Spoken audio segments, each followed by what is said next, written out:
प्रभु राम देव भगवान अल्लाह खुदा ईश आदि नाम एक ही शक्ति के हैं। वो कैसा है, कहां है, कैसे मिलता है, किसने देखा है? ये प्रश्नवाचक चिन्ह पूर्ण रूप से हटाने के लिए अवश्य सुनिए जगत गुरु तत्वदर्शी संत रामपाल जी महाराज के अमृत वचन सर्व पवित्र धर्मों के पवित्र शास्त्रों के आधार पर।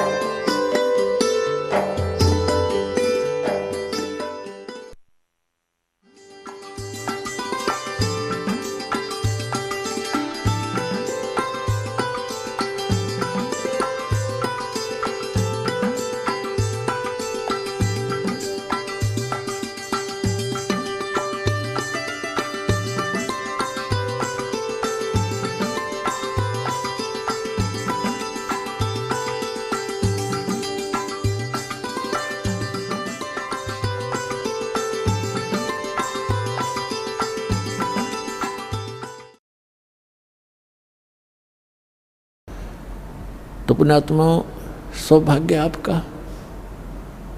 आप जी को परमात्मा का ये मार्ग उस समय में मिल रहा है जो परमात्मा ने ये प्रकट करना था। और धन्य है आपके माता पिता जिससे आपका जन्म हुआ। वो माता पिता आपको अपने बच्चों को यहाँ लेकर आते हैं, ये आपके सच्चे माता पिता हैं। और आज जो आप अपने बच्चों को, माता पिता को, भाई बहनों को कितना प्यार करते हो, तो ये प्यार तो आपका रह नहीं सकता यदि उस गलत साधना में लगे रहे। तो इस साधना से आप सत भक्ति करोगे और भले ही आप धीरे धीरे यहाँ से चलते जाओगे, शरीर छोड़ छोड़ जाओगे, तो सतलोक में पहुँचोगे। वहाँ जाकर के जैसे परिवार आपका यहाँ बन गया, ऐसे धीरे धीरे ऐसे ही वहाँ बन जाएगा। और फिर वो इतने बच्चे प्यारे लगा करेंगे, इससे भी अच्छे लगेंगे। वहाँ इतना सुंदर शरीर होगा, अच्छा व्यवहार होगा, शिष्टाचार न्यारा है, वहाँ कोई किसी चीज़ का भाव नहीं। अब तो कितना ही प्यारा बेटा और बेटी हो, बेटी को तो पिता ब्याह कर पढ़ाई करके छोड़ेगा क्योंकि यहाँ का नियम है, फिर अपनी कहाँ हुई। और बेटा कितना ही प्यारा है, जब वो युवा हो जाएगा उसको कहेगा बेटा अपना काम कर। जब वो काम नहीं करेगा तो दुश्मन दिखाई देगा, क्यों कर कभी ना खाता। तो प्यार भी रुलता फिर अपना। और 6 महीने बालक बीमार हो जा, 1 वर्ष बेटा बीमार हो जा, बेटी हो जा, माता पिता खुद कहने लग जाते हैं भगवान इसकी माटी संगवा ले, घना दुखी हो गए। दुखी तो वो खुद होते हैं पर कहना पड़ता है ना, यूँ घना दुखी हो रहा है। इसी प्रकार माता पिता 6 महीने दुखी हो जा, दरंग मार जाए, टट्टी पेशाब दौड़ना पड़ जाए, तो बेटा बेटी तो जल्दी, पुत्र व दूर बेटा तो जल्दी हाथ खड़े कराया करें। तो ये प्यार यहाँ का नकली है भाई, सथाई नहीं है। ठीक है, ममता और ये शिष्टाचार यहाँ भी हमने बनाए रखना पड़ेगा। और इस भक्ति से फिर आपको ऐसे अटैक नहीं होंगे। अधर्म पैरालिसिस भी हमने देखा, यहाँ नाम लेने के बाद कईयों का क्रम अड़ गया, पैरालिसिस हो गया और 30 दिन चलने लग गए। बताओ, वो दुख भी टाल दिया भगवान ने। तो ये ऐसे सुख देगा, आप यहाँ भी सुखी रहोगे और सतलोक में सदा अमर स्थान पाओगे। परमात्मा कहते हैं, गरीबदास जी ने कहा कि सतगुरु आए दया करी, ऐसे दीन दयाले, बंदी छोड़ वृत्तास का जठरग्नि प्रतिपाले। अमर करूं, खुद कहते हैं भगवान, अमर करूं सतलोक ले जाऊं, तात बंदी छोड़ कहाऊं। बंदी छोड़ हमारा नामम, अदर अमर हमारा अस्थिर ठामम। हमारा अदर अमर स्थान है। ए स्वामी सृष्टा में सृष्टि हमार तीर, दास गरीब अदर रहूं, अवगत सत कबीर। भजन करो उस रब को जो दाता है कुल सबे का। उस परमात्मा की भक्ति करो पुण्यात्माओं, और समझा है तो सिर धर पाओ, बहुर नहीं रे ऐसा दाव। बोलो सतगुरुदेव।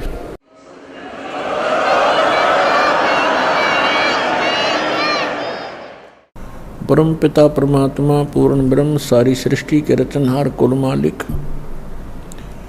कबीर देव, कबीर साहेब, अल्लाह अकबर। उस ग्रेट गॉड कबीर परमेश्वर जी की असीम रजा से आप सभी पुण्यात्माएं परमात्मा की महिमा का ये सत्संग सुनने के लिए उपस्थित हुए।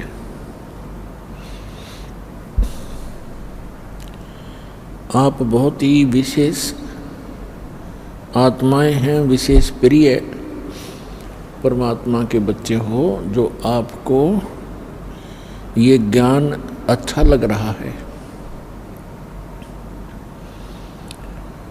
और आपकी श्रद्धा भगवान में दिन प्रतिदिन बढ़ती ही जा रही है। अन्यथा ये पूरा मानव समाज नास्तिक होने के कागार पर खड़ा था। भक्ति करने वालों की कमी नहीं, श्रद्धालुओं की कमी नहीं, श्रोता बहुत गिने और संतों की भी कोई कमी नहीं, साधु संत बहुत बहुत गिने। और फिर भी कोई बुराई समाज से घट नहीं रही, कोई भी आध्यात्मिक लाभ किसी भी भक्त को प्राप्त नहीं हो रहा। किसी को कुछ प्राप्त हो रहा है तो उसके अपने संस्कार से ही हो रहा है। जो बिल्कुल भी भक्ति ना करते वो उनको भी हो रहा होता है,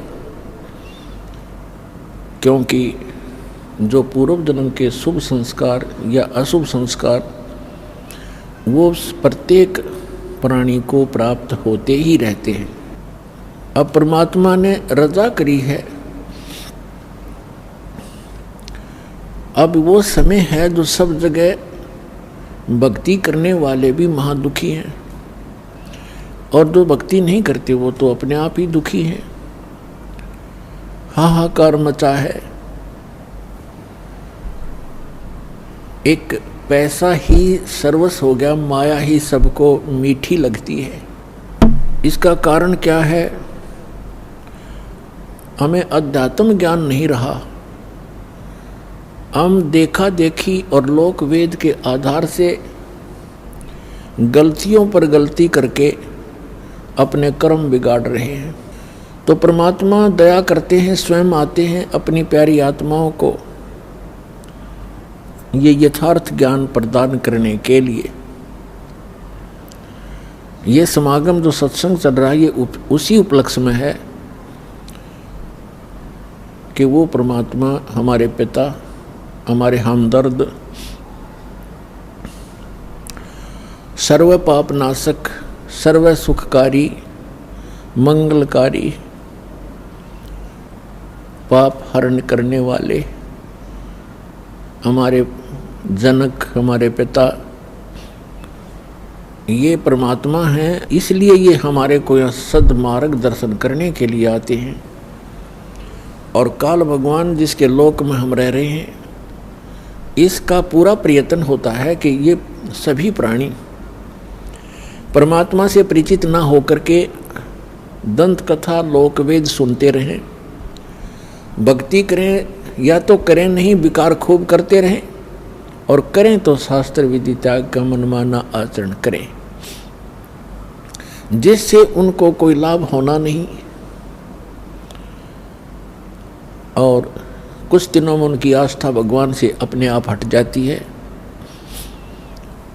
जैसे बहुत से ऐसे प्रमाण यहाँ आ रहे हैं, बहुत से उदाहरण हैं कि जो पहले अन्य संतों के पास उपदेशी थे, वहाँ कोई 30 वर्ष, कोई 20 वर्ष, कोई 40 वर्ष अपनी साधना समय व्यतीत करके और सर्वस्व लुटा करके, घर में भी बहुत हानि उठा करके, जन हानि भी उठा करके अब यहाँ आ रहे हैं। अब यदि उनको ये मार्ग ना मिलता और यहाँ उनको कुछ लाभ ना मिलता तो वो नास्तिक हो जाते पक्के। और काल यही चाहता है कि ये ऐसी भक्ति करें जिससे इनको कोई अध्यात्म ज्ञान, आध्यात्मिक लाभ ना हो, यानी परमात्मा की तरफ से कोई लाभ इनको महसूस ना हो, और ये कुछ दिनों में भक्ति साधना त्याग दे और मेरे जाल में फंसे ही रहे। और वो परमात्मा दयालु आते हैं, उनकी उस परमात्मा का प्रयत्न होता है कि मेरी आत्माओं में परमात्मा की चाह उसकी कसक और उसके गुण समाये रहें। और वो कब तक? इस बीचली पीढ़ी तक, जो सन 1997 में 5505 वर्ष कलयुग बीत चुका है। यहाँ तक परमात्मा ने आपको ये भक्ति की आस्था बना के, भगवान में आपकी आस्था बनाए रखकर इस समय तक लाना था। इसलिए वो परमात्मा चारों युगों में आते हैं। क्या बताते हैं? सतयुग में सत सुकृत कह टेरा, त्रेता नाम मुनींदर मेरा, द्वापर में करुणा में कहाया, कलयुग नाम कबीर धराया। चारों युग में मेरे संत पुकारे, कूक कहा हम हेल रे, हीरे माणक मोती बरसे, ये जग चुगता डेल रे। परमात्मा कबीर साहब जो सत्य पुरुष हैं, सारी सृष्टि के रचनहार हैं, ये वही परमात्मा हैं जो बनारस नगरी में, काशी शहर में सन 1398 संवत 1455 ज्येष्ठ सुदी पूर्णमासी को सुबह ब्रह्म मुहूर्त में सतलोक से चलकर आए थे और लहर तारा नामक सरोवर में कमल के फूल के ऊपर आकर नवजात शिशु का रूप धारण करके विराजमान हुए थे। वहाँ से नीरू नीमा नाम के जो दुल्हा दंपति थे, पति पत्नी थे, वो निसंतान थे और उनको उठाकर घर ले गए। परमात्मा की परवरिश की लीला कंवारी गायों से हुई, कबीर सागर में प्रमाण है। और वेद भी यही बताते हैं। ऋग्वेद मंडल नंबर 9 सूक्त 1 मंत्र 9 में यही प्रमाण है कि वो परमात्मा से स्वरूप धार कर जब आते हैं, वो लीला करते हैं, उसमें उनके परवरिश की लीला कंवारी गायों द्वारा होती है। तो ये परमात्मा वही हैं जो सारी सृष्टि के रचनहार हैं, जिसका सदग्रंथ गुणगान करते हैं। और आंखों देखा जिन महापुरुषों ने, उन्होंने भी इसी परमेश्वर कबीर जी की महिमा का ही गुणगान किया। और ये वही परमात्मा है, सारी सृष्टि का रचनहार है। इसके विषय में जिन महापुरुषों को परमात्मा प्राप्त हुए, जिन्होंने परमात्मा का वो निज धाम देखा, लोक देखा, सतलोक देखा, जहाँ हम सभी रहा करते थे, उन्होंने फिर अपनी अमृत वाणी में बोला और बताया। हम सुल्तानी नानक तारे दादू को उपदेश दिया, जात जुलाहा भेद न पाया, ये काशी में कबीर हुआ। अनंत कोटि ब्रह्मांड का एक रति नहीं भार, सतगुरु पुरुष कबीर हैं कुल के सिरजनहार। सतयुग में सत सुकृत कह टेरा, त्रेता नाम मुनींदर मेरा। सतयुग में परमात्मा सतसुकृत नाम से आए। ऐसे ही एक कमल के फूल के ऊपर सरोवर के अंदर विराजमान हुए नवजात शिशु बना करके। वहाँ से एक विद्याधर नाम के ब्राह्मण और उनकी पत्नी दीपिका, वो निसंतान थे, परमात्मा को घर ले गए और कुंवारी गायों से उनकी परवरिश हुई। 5 वर्ष की आयु में, 4 वर्ष की आयु में मनु जैसे जो विद्वान प्रसिद्ध हो रहे थे, पाक रहे थे, उनके छक्के छुड़ा दिए। उनको जबान नहीं छोड़ी उनके मुख में। और एक ही प्रश्न परमात्मा किया करते थे, कौन ब्रह्मा का पिता है, कौन विष्णु की माँ, शंकर का दादा कौन है, ऋषि जी मोहे बता। उनके पास कोई उत्तर नहीं था। उल्टा परमात्मा के साथ ही वो बेहुदा व्यवहार करने लग जाते थे। ये झूठा है, ये कपटी है, ये पता नहीं कहाँ किस जाति का है। वहाँ पर एक पड़ा मिला था, विद्याधर के घर आ गया, ब्राह्मण के घर। ये ऐसी ऐसी नीच बातें वो परमात्मा के लिए बोलने लगे, विषय बदल दिया करते थे। इसी प्रकार परमात्मा त्रेता युग में मुनिंदर नाम से प्रसिद्ध हुए। उस समय वही आत्मा जो विद्याधर और दीपिका वाली थी, वो दोनों त्रेता युग में फिर ब्राह्मण कुल में ही उनका जन्म था। दोनों का संयोग होया। उनके नाम थे वेदविज ब्राह्मण पंडित और सूर्या नाम की उसकी पत्नी जो दीपिका थी, वो सूर्य नाम से जन्मी, पुनर्जन्म हुआ। ऐसे ही वो निसंतान थे। परमात्मा फिर उनको ऐसे ही सरोवर के ऊपर कमल के फूल पर सुबह सुबह मिले, वो उठा करके घर ले गए। उस समय परमात्मा ने उन ऋषि महर्षियों को सबको निरुत्तर कर दिया। सभी परमात्मा के साथ अच्छा व्यवहार नहीं करते थे और उनको ऐसे ही उलाहने दिया करते, ताने लगाते थे, व्यंग करते थे कि ना जाने तो किस जाति का है, वेद बीज को कहाँ पड़ा मिला था। जब त्रेता युग में परमात्मा आए हुए थे, उस समय की एक कथा सुनाते हैं परमेश्वर की, सुप्रसिद्ध है। हम एक भक्त ने प्रश्न किया था, जब दास गांव में घर घर में सत्संग करने जाता था, उसने सत्संग सुनने से पहले कहा, जी मैं रामायण को बहुत अच्छी तरह पढ़ता हूँ और गहनता से उसका अध्ययन करता हूँ। मुझे एक दो प्रश्न ऐसे खटक रहे हैं जिनका मुझे किसी भी मंडलेश्वर के पास, किसी भी संत ऋषि आचार्य शंकराचार्य संत महात्मा के पास उसका उत्तर नहीं मिल पा रहा। उत्तर वो देते हैं अपने ढंग से, पर मेरी संतुष्टि नहीं होती। मैंने कहा बोलो भाई बताओ क्या प्रश्न है आपका। उन्होंने कहा कि रामायण के अंदर मंदोदरी जो रावण की पत्नी और विभीषण, उनकी ऐसी वाणी है रामायण के अंदर, उन्होंने जो विचार व्यक्त किए हैं उस राक्षस नगरी के अंदर, ऐसे शुभ विचारों के ये आत्मा कहाँ से आ गई, इनको ये ज्ञान कहाँ से प्राप्त हुआ। मंदोदरी कितना समझाती है, विभीषण भी बहुत अच्छे वचन कहता अपने भाई को। ये विचार उनके पास कहाँ से आ गए, और पूरे श्रीलंका के अंदर कोई बोलनिया नहीं था। और दूसरा वो ये कह रहा था कि जैसे हम सुनते हैं कि समुद्र के ऊपर पुल बनाया, कोई कभी तो हम किसी से सुनते हैं कि श्री रामचंद्र जी ने पत्थर तरा दिए। फिर हम ये भी पढ़ते हैं कि श्री रामचंद्र जी ने 3 दिन तक घुटनों पानी में समुद्र में खड़ा होकर के याद प्रार्थना करते रहे, अग्निबाण से फूंकना चाहा। फिर उन्होंने कहा कि नल नील आपके यहाँ ऐसे भक्त हैं जिनके हाथों में ऐसी करामात है, उनके हाथों से पत्थर भी नहीं डूबते। और नल नील ने पत्थर तरा दिए। कोई कहता है श्री हनुमान जी ने राम नाम लिख दिया पत्थरों पर, वो हल्के हो गए, तैरने लग गए। ये इस बिना सिर पैर की बात है। मुझे कोई संतुष्टि नहीं मिल रही। मैंने बहुतों से प्रश्न कर लिया, वो भले ही अपनी तरफ से उत्तर देने की चेष्टा करते हैं। मैंने उससे कहा कि पुण्यात्मा,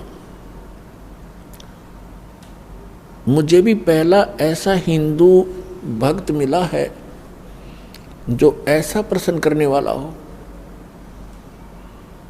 अपने सदग्रंथों में जिसको शंका हो और उसका समाधान ना हो पा रहा हो।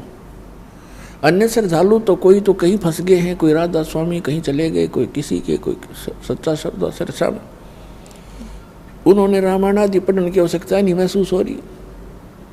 और शेष जो श्रद्धालु वो ब्लाइंड फेथ किए बैठे अपने गुरुओं पर।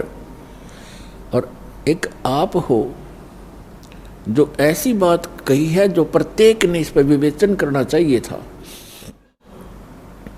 और इसके लिए यदि मैं आपको उत्तर दूंगा अभी, तो आपकी बुद्धि कैच नहीं कर सकती, क्योंकि आप बालक हो। अभी तो आप इस अध्यात्म मार्ग में प्रथम कक्षा के विद्यार्थी भी नहीं हो। तो सबसे पहले आपने सृष्टि रचना सुनना पड़ेगा। अब रात्रि में मैं सत्संग करूंगा, आप सत्संग सुनना, और वो आपके प्रश्नों का उत्तर उसमें मिलेगा। दास ने पहले मौखिक सृष्टि रचना सुनाई, और उसको ऐसा लगा जैसे ये दंत कथा लोक वेद बनावटी सी कहानी है। फिर दास ने सुनाया ये जो उसके प्रश्न का उत्तर था। तो उसकी वो कथा आपको भी सुनाता हूँ। जिस समय परमात्मा स्वयं मुनिंदर नाम से प्रकट थे,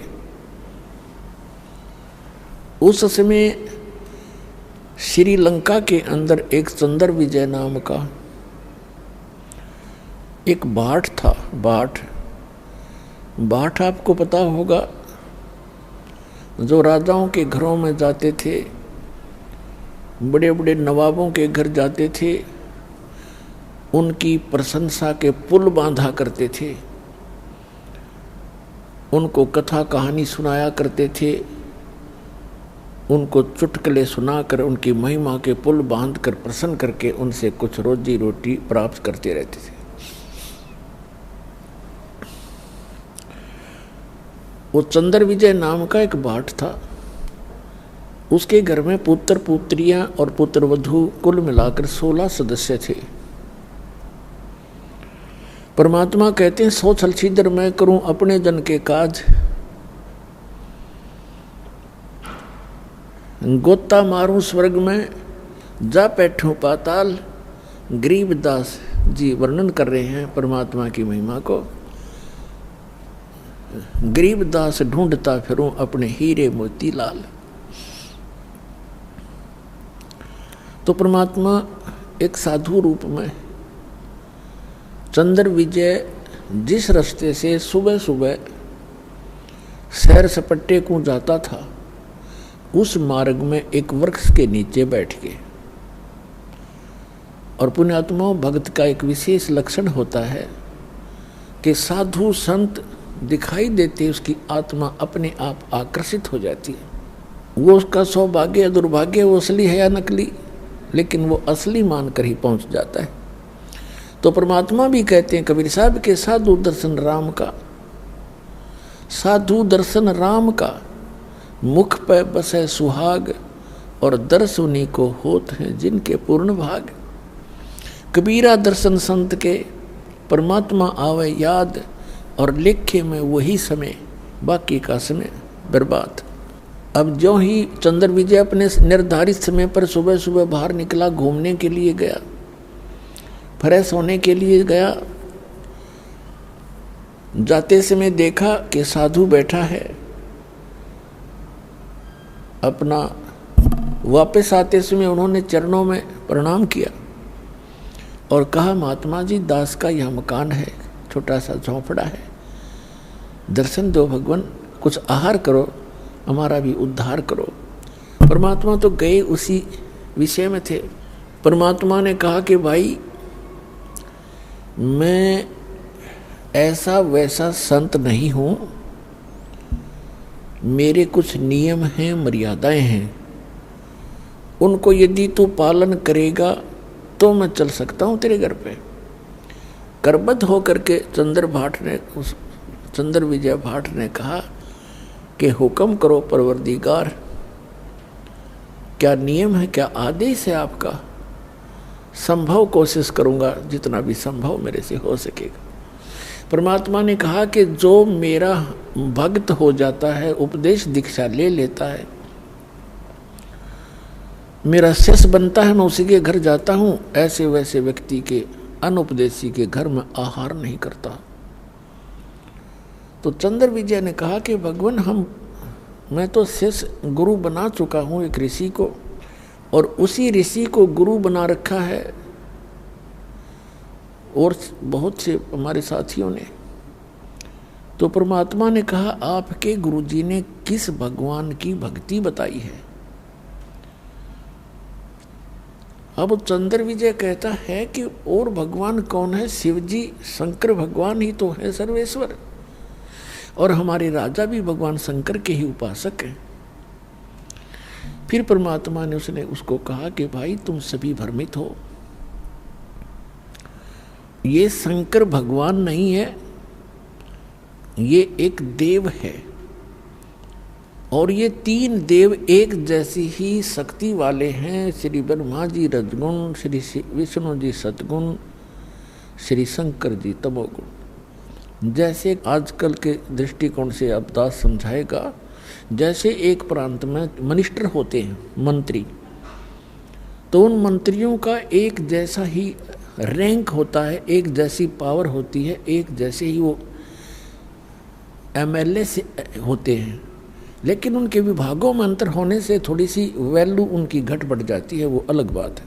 फिर परमात्मा ने बताया, तीन लोक का राज है ये, ब्रह्मा विष्णु महेश, ऊंचा धाम कबीर का, बाणी बिरह विदेश।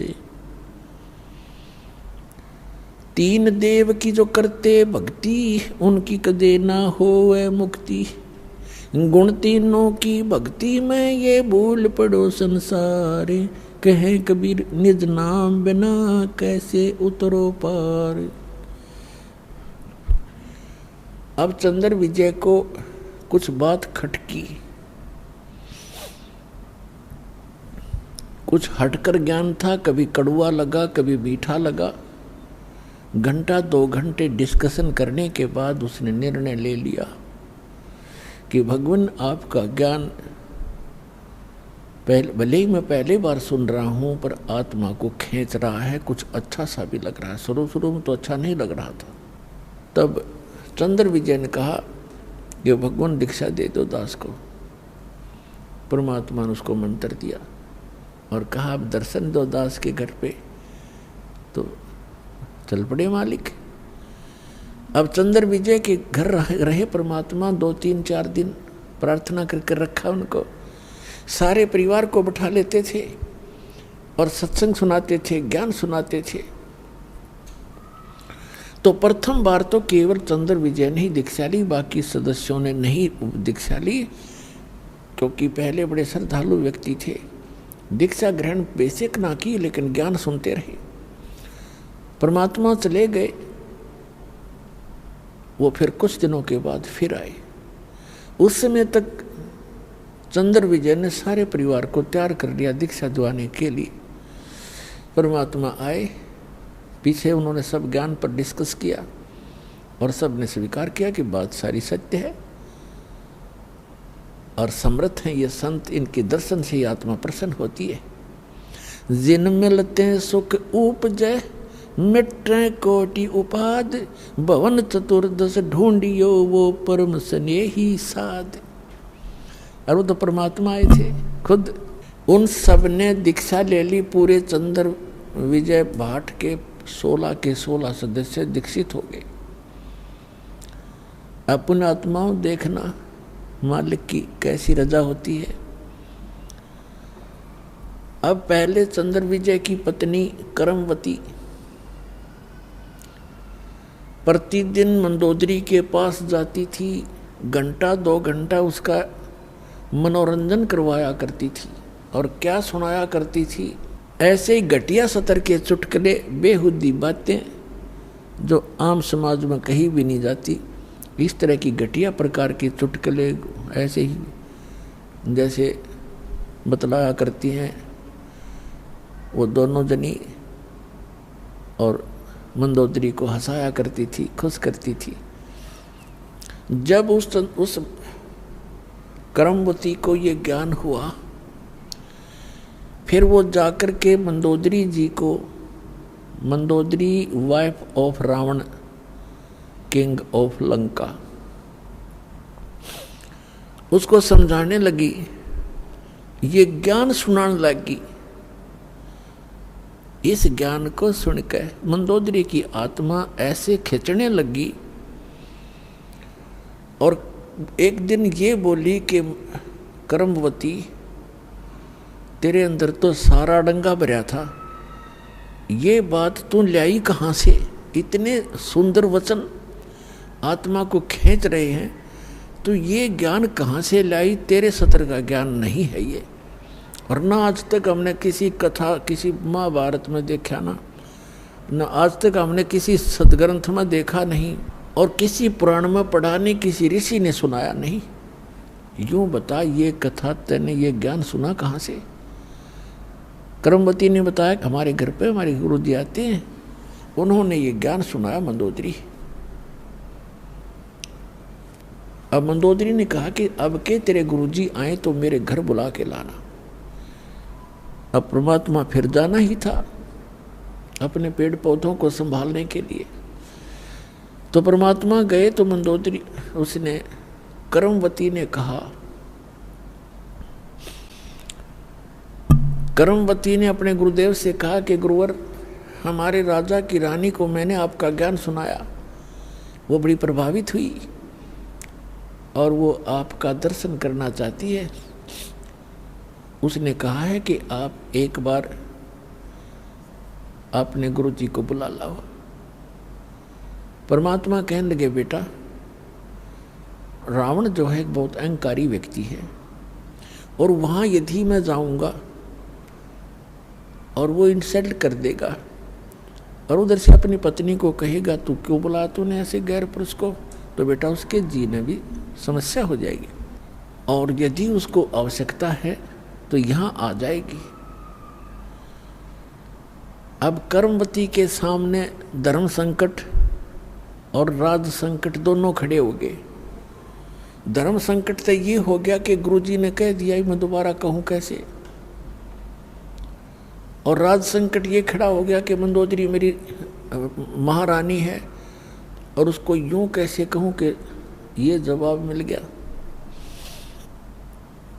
फिर भी परमात्मा ने हिम्मत दी, वो जाकर कहने लगी कि मंदोदरी हमारे गुरुजी आए हैं और मेरी अर्ज है महारानी कि संतों को बुलाना नहीं चाहिए, साधु संतों का स्वयं जाकर दर्शन करना चाहिए, और यदि मैं प्रार्थना करूंगी ज़्यादा और वो आ भी गए और उन्होंने आप पर रजा बख्शी नहीं तो बात नहीं बनेगी।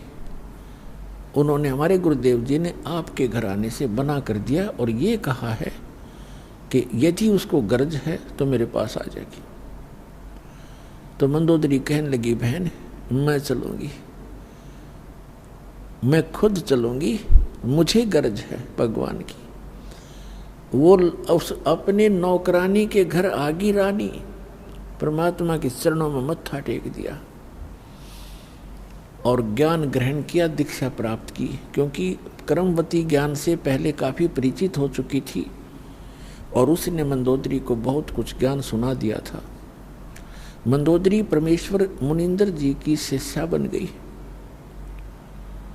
फिर वो अपने पति रावण से ये कथा ज्ञान सुनाने लगी।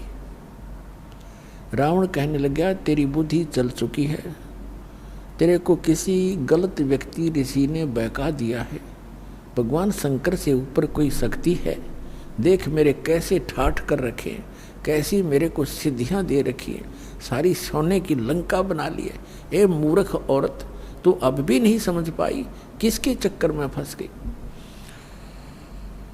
मंदोदरी कहने लगी, रावण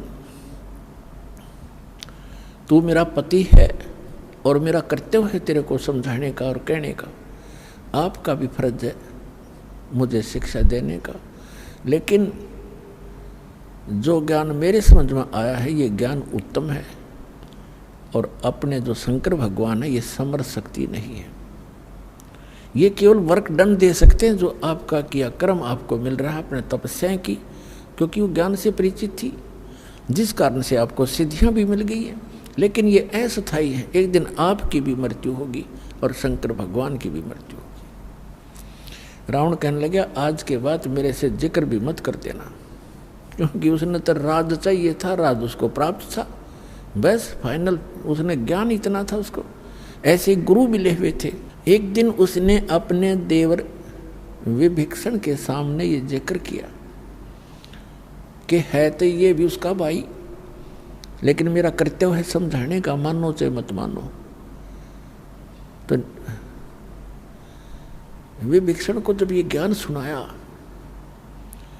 तो कहने लगा, मंदोदरी आप ये ज्ञान कहाँ से लाए, और यदि मेरे भाई ने सुन लिया तो तेरे को ज़्यादा पिटाई कर देगा तेरी। मंदोदरी कहने लगी, मैंने तेरे भाई से बता दिया, सारा कुछ सुनाने की चेष्टा की, पर वो मान्या गति नहीं। पिटाई तो नहीं की, लेकिन वचन ऐसे कह दिए कि आगे से मेरे का सामने जिक्र भी नहीं करेगी। तो विभीषण कहने लगा कि आपको कहाँ से ज्ञान प्राप्त हुआ कि मैंने गुरु बना लिए। और एक महापुरुष आते हैं चंद्र विजय भाट के घर पे, मैं वहाँ दीक्षा लेकर आई हूँ। विभीषण कहने लगा, इतना उत्तम ज्ञान और आपने मुझे पीछे क्यों छोड़ दिया, मुझे भी दीक्षा दिला दो। तो विभीषण ने भी परमेश्वर मुनिंदर जी से दीक्षा ग्रहण की। अपने आत्माओं कुछ समय के उपरांत श्री रामचंद्र जी वनवास काट रहे थे और साथ में उनकी पत्नी धर्मपत्नी सीता जी और उनके छोटे भाई भी साथ थे। तो रावण ने सीता का अपहरण कर लिया, अपने नौलखे बाग में उसको बंदी बना दिया, कैद कर लिया और उसको तरह तरह की यातनाएं दी और अपनी पत्नी बनाने की भी कुचेष्टा की, लेकिन वो सती परमात्मा की शक्ति कुछ उसके साथ थी। रावण सफल नहीं हुआ। रावण को कुछ ऐसा श्राप लगा हुआ था जिस कारण से उसका धर्म पतिव्रता का बचा रहा। फिर भी उसकी कुचेष्टा जारी रही। मंदोदरी को भी पता था इस बात का। मंदोदरी भी समझाया करती थी कि आप ऐसी गलती मत करो। महापुरुष का परमात्मा ने, परमेश्वर ने, कबीर परमेश्वर से मंदोदरी ने प्रार्थना की कि हे गुरुवर, मेरे पति किसी औरत को उठा लाए और पता नहीं वो कौन है, वो बहुत ही सुंदर है और मेरे पति की नीयत खराब है और पुण्यात्मा एक औरत कभी पसंद नहीं करती उसका पति कोई गलती करे। इस कारण से उन्होंने परमात्मा से प्रार्थना की। परमेश्वर ने कहा, बेटा ये आम औरत नहीं है और रावण इसमें अपनी कुचेष्टा में सफल नहीं हो पाएगा, तू चिंता ना कर।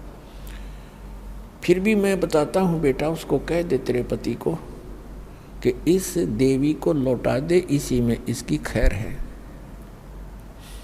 ये आम औरत नहीं है, ये लक्ष्मी अवतार है और श्री विष्णु श्री राम रूप में अपने कर्माधार से यहाँ वनवास प्राप्त किए हुए थे। राजा दशरथ के घर उनका जन्म है और वो दोनों भाई जंगल के अंदर भटक रहे हैं, इसकी खोज कर रहे हैं और वो यहाँ तक पहुँचे भी एक दिन, सेना भी लेकर आएंगे, युद्ध भी होगा, या तो ये इसको सहर्ष अब लौटा कर अपनी अक्षमा याचना कर ले तो इसकी जान बच सकती है, तेरा सुहाग रह सकता है। अब मंदोदरी जी अपने गुरुदेव के एक एक वचन को फाइनल मानती थी कि जो ये कहते हैं सारी सत्य है, क्योंकि वो तो भगवान भी थे।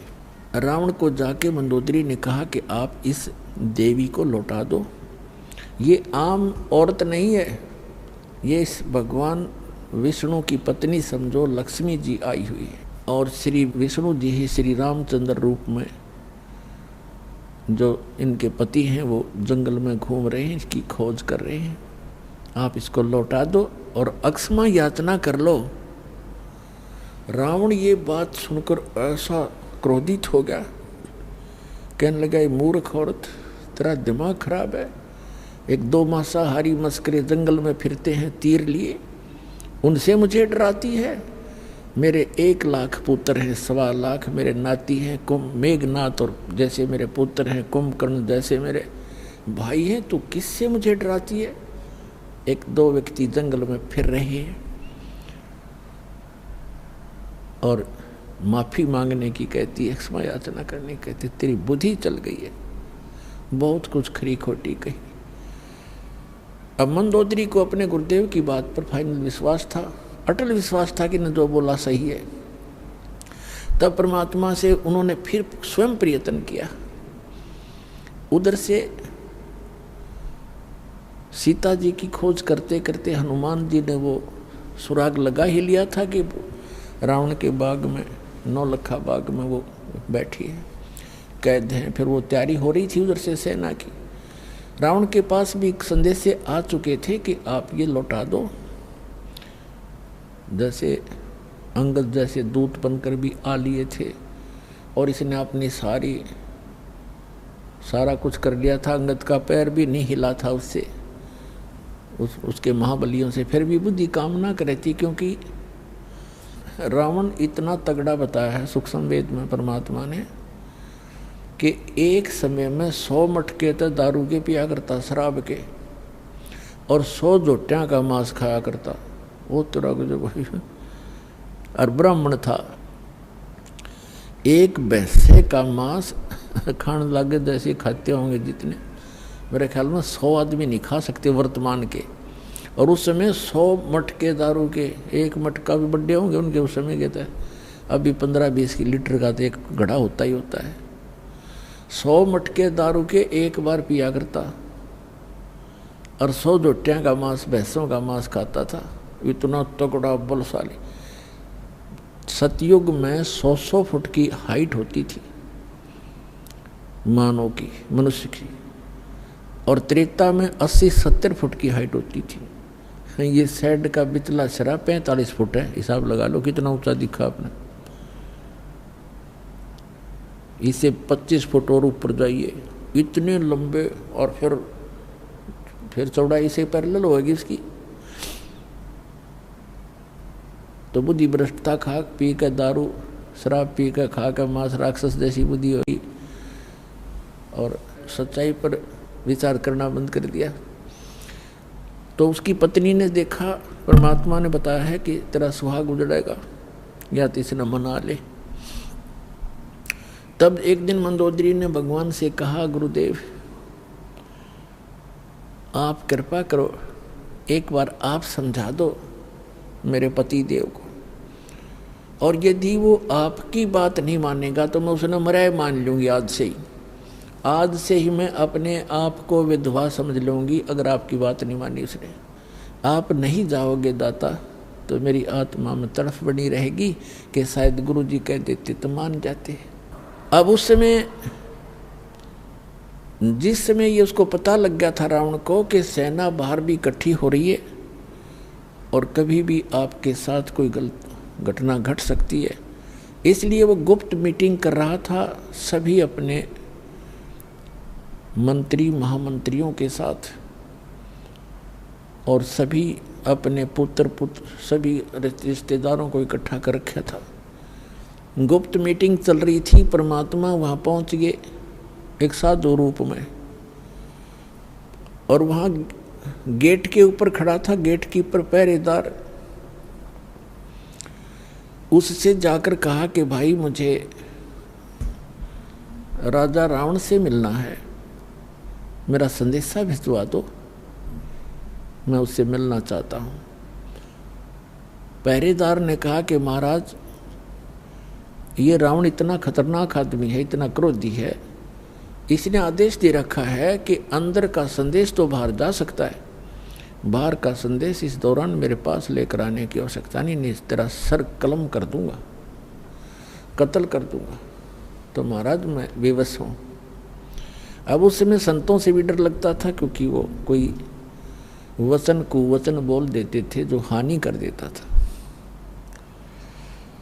तो परमात्मा समझ गए कि इसके बस की बात नहीं, अपनी व्यवस्था ये सही जाहिर कर रहा है। तो परमात्मा वहाँ अंतर ध्यान हुए और रावण के दरबार के अंदर प्रकट हो गए, जहाँ पर लाखों आदमी बैठे हों। तो वो कितना बड़ा महल होगा, इतना लंबा, बीच में गेट, ऊपर ऊंची स्टेज के ऊपर बीच में गैलरी, स्टेज पर बैठा रावण। जो ही उसने देखा कि ये आदमी महात्मा अंदर किसने आने दिया, रावण ने आदेश दिया गरज के पहरेदार को बुलाओ। उसने कैसे इसको अंदर आने दिया, आज हम गुप्त मीटिंग कर रहे हैं। तब तक परमात्मा निकट आ गए और कहा, जी आपके पहरेदार का दोष नहीं, आपके गेट कीपर ने कति मना कर दिया था, और यहाँ तक कहा था कि अंदर का संदेश बाहर आ सकता है, बाहर का संदेश मैं अंदर नहीं जाने दूंगा, और आपको तो जाने ही नहीं दूंगा। तो रावण ने पूछा कि तू आया कैसे, फिर जबरदस्ती आया कि नहीं? उसको पता ही नहीं मैं कैसे आया। तो परमात्मा एकदम अदृश्य हो गए, अंतर ध्यान हो गए, और फिर तुरंत वहीं प्रगट हो गए। तब कहा कि मैं ऐसे आया, उसको नहीं पता, वहाँ तो मैं अदृश्य हो गया और आपके महल के अंदर राज दरबार में मैं प्रगट हो गया, ऐसे आ गया। तो रावण ने कहा कि बोल क्या काम आया तू, फिर तेरी खबर लूँगा, तू अंदर आ कैसे गया। परमात्मा ने कहा कि रावण, जिस देवी को तू उठाकर लाया है उसको वापस लौटा दे, तेरी इसी में खैर है, और अपनी अक्षमा याचना कर ले, तेरा कुल बच जाएगा, तेरी जान बच जाएगी। वो भगवान विष्णु के अवतार हैं और ये लक्ष्मी अवतार सीता है। रावण कहता है कि अपनी जुबान बंद कर ले और तू वापस चला जा। परमात्मा ने कहा कि तेरी विनाश काले विप्रता बुद्धि होगी है रावण, तेरा सर्वनाश निकट है, तो दुनिया के अंदर एक नंबर का दुष्ट प्रसिद्ध होगा। तो ऐसे कर्म मत कर, एक सूरवीर होकर अबला को हर लाया, तो जैसे धिक्कार है तेरे जैसे राजा को। परमात्मा तो परमात्मा थे, निडर थे, उसने 36 सुना दी उसके हित में। रावण को इतना क्रोध आया कि 2 कौड़ी का एक संत और लंका के राजा के इंसल्ट कर दी, निकाल के तलवार और वहीं से जंप लगाया, नीचे आया, स्टेज से कूद गया और गुस्से में तलवार निकाल के परमात्मा को कत्ल करना चाहा। परमेश्वर के पास एक झाड़ू की सींख थी, आपको देखी होगी झाड़ू की सींख कितनी पतली होती है। एक सींख, वो तिल्ली सींख लंबी सी, और उसको ऐसे कर दिया, हाथ में ले रखा था, ऐसे कर दिया। रावण ने गुस्से में उसके ऊपर ऐसे 70 कट्टे जैसे लोहे के पिलर के लगता हो उसकी तलवार 70 बार वार किया, और सींख को निशान भी नहीं हुआ। और 100 जोटे खाने वाला कितना पहलवान होगा, कितना तगड़ा, पसीने आगे भाई के कांपन लग गया और खड़ा हो गया तलवार लेकर, कहने लगा, अब उसने देख लिया ना मारे तो मरता, एक सींख का निशान हुआ तो उसका क्या बिगाड़ देगा। उसका समझ में नहीं आई कि भगवान है, न सोचा कोई सिद्धि होगी इसके पास। जाके ऊपर बैठ गया स्टेज पर मुंह लटका के, और कहने लगा कि तेने जाना हो तो जा, ना तेरी बात मैं मानू नहीं। परमात्मा बोले फिर मैं यहाँ के गड्ढूंगा तेरे पास, तेरे जैसे नालायक के पास, पर मेरे फिर आखिरी वचन सुन ले, तेरा नाश निकट है, तेरी बुद्धि भ्रष्ट हो चुकी है। तो ब्राह्मण हो कैसे जुल्म करता है। और परमात्मा, वो परमात्मा के सब बच्चे हैं, सबको कहना सुनना उसका कर्तव्य बनता है। ये कहकर वहाँ से अंतर ध्यान हो गए। अब परमात्मा ने जाकर के वहाँ चंद्र विजय के घर पे बता दिया कि कह देना मंदोदरी को कि मैंने उससे कहा था, लेकिन वो बिल्कुल नहीं माना। मंदोदरी वहीं आ गई कुदरती, क्योंकि बुला लाई जाकर के वो कर्मवती उसकी चंद्र विजय भाट की पत्नी, और कहा परमात्मा ठीक है, आपकी बात उसने नहीं मानी तो मेरा आज से वो मन मृत्यु मान ली उसकी। परमात्मा बोले बेटी मैंने अपना जो आपने कहा मैंने वो कर दिया, पर वो नहीं माना। अब उस समय विभीषण भी वहां विराजमान था और दीक्षित था। उसने घर आकर बताया कि अपनी भाभी जी को बताया मंदोदरी को कि मंदोदरी आज तो मेरे भाई ने परमात्मा का कत्ल कर दिया होता, पर परमात्मा ने ऐसी लीला करी कि एक सीख ले रखी थी झाड़ू की और ऐसे कर दी, और उसने 70 बार उसको बहुत ज़बरदस्त ताकत से 70 वार किए, टस से मसली हुई और मान्या फिर भी नहीं। तो पुण्यात्माओं कहने का भाव ये है कि फिर क्या होता है, जैसे कि आपको कथा सुनाई थी कि नल और नील नाम के 2 आपस में मौसी के बेटे थे, उनकी माताएं बहन थी। दोनों ही अपने पूर्व जन्म के संस्कारों से और प्रारब्ध के दुख से दुखी थे, कष्ट से। उन दोनों को बहुत मानसिक परेशानी भी थी, शारीरिक कष्ट भी थे।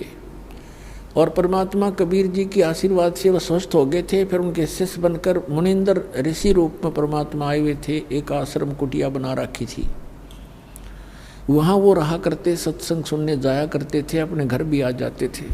जैसा कि आपको पहले भी बताया है कि उनके हाथों में समुद्र के अंदर कोई वस्तु ना डूबने का ये कैसे वो चमत्कार करामात आई थी। ये दोनों कबीर साहब के पास गए थे पहले, उससे पहले सब जगह इन्होंने अपना सारा इलाज भी करवा लिया था। और सभी ऋषि महर्षियों ने बता दिया था कि ये तुम्हारे प्रारब्ध के अंदर, तुम्हारे प्रारब्ध में लिखा है, ये दंड तुम्हें भोगना पड़ेगा, इसको कोई विश्व में काट नहीं सकता। ये तुम्हारी किस्मत में लिखा हुआ निर्धारित अंक है। लेकिन फिर भी आत्मा को मालूम है कि परमात्मा एक ऐसी शक्ति है कि वह सर्व संकट और सब पापों का नाश अवश्य कर देते हैं। इसलिए परमात्मा की खोज में संतों के पास जाते हैं और संत ही रूप में परमात्मा आते हैं। वैसे तो हमने परमात्मा की परिभाषा गलत सुन रखी है। हम निराकार मानते हैं भगवान को। तो साधु कहते हैं, कबीर साहब कहते हैं, हमें समझाने के लिए कहते हैं कि पर्वत पर्वत में फिरा, कारण अपने राम, राम जैसे संत मिले जिन सारे सब काम। परमात्मा के लिए भटक रहा था, कहीं पर्वत पर, कहीं गुफाओं में, लेकिन कोई संत मिला जिससे वो लाभ हुए जो भगवान दिया करता है। तो वो संत नहीं, वो स्वयं परमात्मा ही होते हैं। और ये परमात्मा आते रहते हैं अपनी प्यारी आत्माओं को परमात्मा में आस्था बनाए रखने के लिए। उनको सतमंत्र दे जाते हैं, कुछ अपने आशीर्वाद से उनकी बैटरी चार्ज कर देते हैं, पुण्य बना देते हैं, और ताकि उनमें उनके ऐसे दुख दूर कर देते हैं वो सोच भी नहीं सकते। फिर उनकी आस्था भगवान में दृढ़ हो जाती है। यही कारण रहा कि अभी तक हम परमात्मा परमात्मा कहते आए और भगवान से डरा करते, सर्व सुखपूर्व में परमात्मा से चाहा करते थे। आज से 50-60 वर्ष पहले वर्षा होती नहीं थी, होती थी भगवान से ही अर्ज करते थे तो वर्षा होती थी। कोई दुख भी होता तो हम अपने झाड़ फूक जंतर से ही, मंत्र से कोशिश किया करते थे। इसलिए भगवान आते थे और ये दुख सभी प्रकार के परमात्मा दुख दूर कर सकता है, कर ही देता है। इसलिए परमात्मा जगह जगह आकर प्रकट हो जाते थे, उस क्षेत्र में अपनी महिमा बना जाते थे और उनकी महिमा बहुत वर्षों तक चलती रहती है। उन्होंने इस परमात्मा की आस्था हमारे हृदय में यहाँ इस कलयुग तक बना कर रखनी थी। तो नल और नील परमात्मा के चरणों में पहुँचे, आशीर्वाद मात्र से वो स्वस्थ हो गए। ऐसे हो गए जैसे कभी उनका दुख था ही नहीं, किसी प्रकार का कोई कष्ट इनको नहीं हुआ। फिर उनकी आस्था दृढ़ होगी। सब जगह खड़ा होकर कहा कि हम बड़े दुखी थे, गुरुदेव की कृपा से हम सुखी हो गए। हमने तो मान लिया था कि आजीवन कष्ट उठाना पड़ेगा, लेकिन हमें नहीं पता था कि पृथ्वी पर परमात्मा आए हैं। इस तरह के वहाँ उपस्थित भक्तों को जो सत्संग सुनने के लिए गए थे सबको बताया, औरों का भी दृढ़ हुआ विश्वास। तो उन्होंने, परमात्मा ने बताया, बेटा सत्संग में सेवा जरूर करनी चाहिए, इससे बहुत पाप कटते हैं और आप तो बहुत पापों से ग्रस्त हो और आपको कुछ सेवा करनी चाहिए हाथ से। पुण्यात्माओं, हमारे कई प्रकार के पाप कर्म हैं। कुछ ऐसे पाप हैं जो परमात्मा गुरुदेव के दर्शन से कटेंगे, कुछ ऐसे पाप हैं जो आशीर्वाद से दूर होंगे, कुछ ऐसे पाप कर्म हैं जो धर्म दान करने से ही आपको राहत मिलेगी, कुछ ऐसे पाप होते हैं जो हाथ से सेवा करने से ही आपको राहत मिलेगी, और कुछ इस प्रकार के आपके पाप कर्म हैं जो परमात्मा की भक्ति मंत्र जंत्र ये जो दिए जाते सतनाम और प्रथम और मंत्र, इनसे ही कटेंगे। तो ये सारा कुछ मिलाकर एक ट्रीटमेंट है आत्मा को स्वस्थ करने का और सतलोक में जाने का। और यहाँ भी भौतिक लाभ प्राप्त करने का। तो ये सारा कंप्लीट कोर्स करने से ही आपको पूर्ण लाभ प्राप्ति होगी। तो उन्होंने पक्का दृढ़ निश्चय कर लिया कि जितने भी यहाँ रोगी, बूढ़े, वृद्ध, बहन, भाई, माता, भाई, पिता, जो बुजुर्ग आते हैं, उनके बर्तन साफ करते, उनकी, क्योंकि परमात्मा के दरबार में दुखी ही ज़्यादा जाते थे। कोई रोगी था, कोई कोढ़ी था, और कोई किसी बीमारी से ग्रस्त था, कोई भूतों का सताया, कोई देवताओं पितरों का सताया हुआ वहाँ जाते थे। तो वो क्या करते थे, बर्तन ले जाते थे, बेले, थाली, गिलास। उस टाइम कांसी के हार्दे कांसी धातु थी, और कांसी धातु का गिलास होचे, बेला होचे, थाली, वो अवश्य डूब जाता है, पानी पर तैरता ही नहीं। तो उसमें ऐसा साधन था कि पहले बर्तनों को या कपड़े धोने होते तो पानी में भिगोया करते, घंटा 2 घंटा, उनका वो मैल गल जाता, फिर साफ करा करते, रेती कपड़ों को, ऐसे बर्तनों को रेत रात से।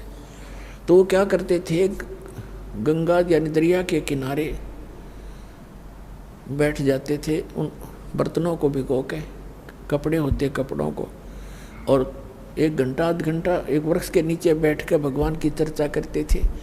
और भी बैठ जाते भक्त, और सत्संग में सुने हुए वचनों पर डिस्कशन किया करते थे कि हमारे साथ ऐसा दुख था, परमात्मा ने आशीर्वाद दिया, हम स्वस्थ हो गए। और भी आपस में चर्चा करते थे, हमें भी ऐसे कष्ट था, यहाँ आते हमें ये राहत मिली, ऐसा ऐसा सुख हुआ, परमात्मा आए हुए हैं, भगवान, ये तो मुनिंदर नहीं, भगवान समझो। इस तरह की चर्चा करते करते वो मस्त हो जाते। उधर से कोई उनका किसी का गिलास, किसी का लोटा, किसी की थाली, किसी का बेला बह जाता, उनको ध्यान नहीं रहता, किसी के कपड़ा, किसी का तौलिया, किसी की धोती, वो बह जाती। और वो बेचारे मांझ मूंझ का जो इकट्ठे करके ले आकर रख देते, उठा लो अपने अपने। अब किसी की थाली नहीं, किसी का बेला नहीं, किसी का गिलास नहीं, फिर कहते भी हमारा ये नहीं मिला, हमारा ये नहीं मिला। तो कहते जी हम तो जितने ले गए थे उतने ले आए। तो और दूसरे जो भगत जाते थे सेवादार बर्तन साफ करने के लिए, वो बताया करते थे कि ये ध्यान नहीं देते, ये बैठ के गप्पे मारने लग जाते हैं और वो बह जाते हैं, इनको ध्यान नहीं रहता। तो उन्होंने आखिर में ये शिकायत परमात्मा तक पहुंचा दी कि जी आप अपने जो 2 भक्त हैं, ये इनको हमने मना भी कर लिया कि आप सेवा रहने दो, कि सेवा ना करो, हमारे तो गिलास कहाँ से लाए, इतनी दूर जंगल से गांव में जा करके, हम तो दुखी हो जाते हैं, हमने यहाँ 2-4 दिन रुकना है, सत्संग है। और ये मानते नहीं, रोने लग जाते हैं, कहते हैं आगे ठीक रखेंगे, ध्यान रखेंगे, और परमात्मा जी फिर भी ऐसे ही करते हैं। आप इनसे कहो कि ये हमारी सेवा ना करें, कोई और कर लेगा। उनको ये चिंता होगी कि गुरुजी के पास मेरी कंप्लेंट चलेगी हमारी, और कहीं हमें फिर वो आपत्ति ना आ जाए, गुरुजी रुष्ट हो जाए। चरणों में पड़ गए, बुरी तरह रोने लग गए, कहा भगवान हमारी सेवा ना छीनना, हमारी सेवा ना छीनना दाता, हम बिल्कुल आगे से बिल्कुल ठीक करेंगे, वे बहुत ध्यान रखेंगे। तो वो भगत कहने लगे जी ये ऐसे ही कहते हैं, कई बार कह लिया ऐसे ही, अब जाते फिर वैसे ही फिर कर देते हैं। तो परमात्मा ने, वो तो जानी जान थे, कहा बेटा इनको आशीर्वाद दे देता हूँ, इनके हाथ से कोई चीज़ भी नहीं डूबेगी, लोहे की भी नहीं डूबेगी, पत्थर भी नहीं डूबेंगे, और तुम निश्चिंत रहो।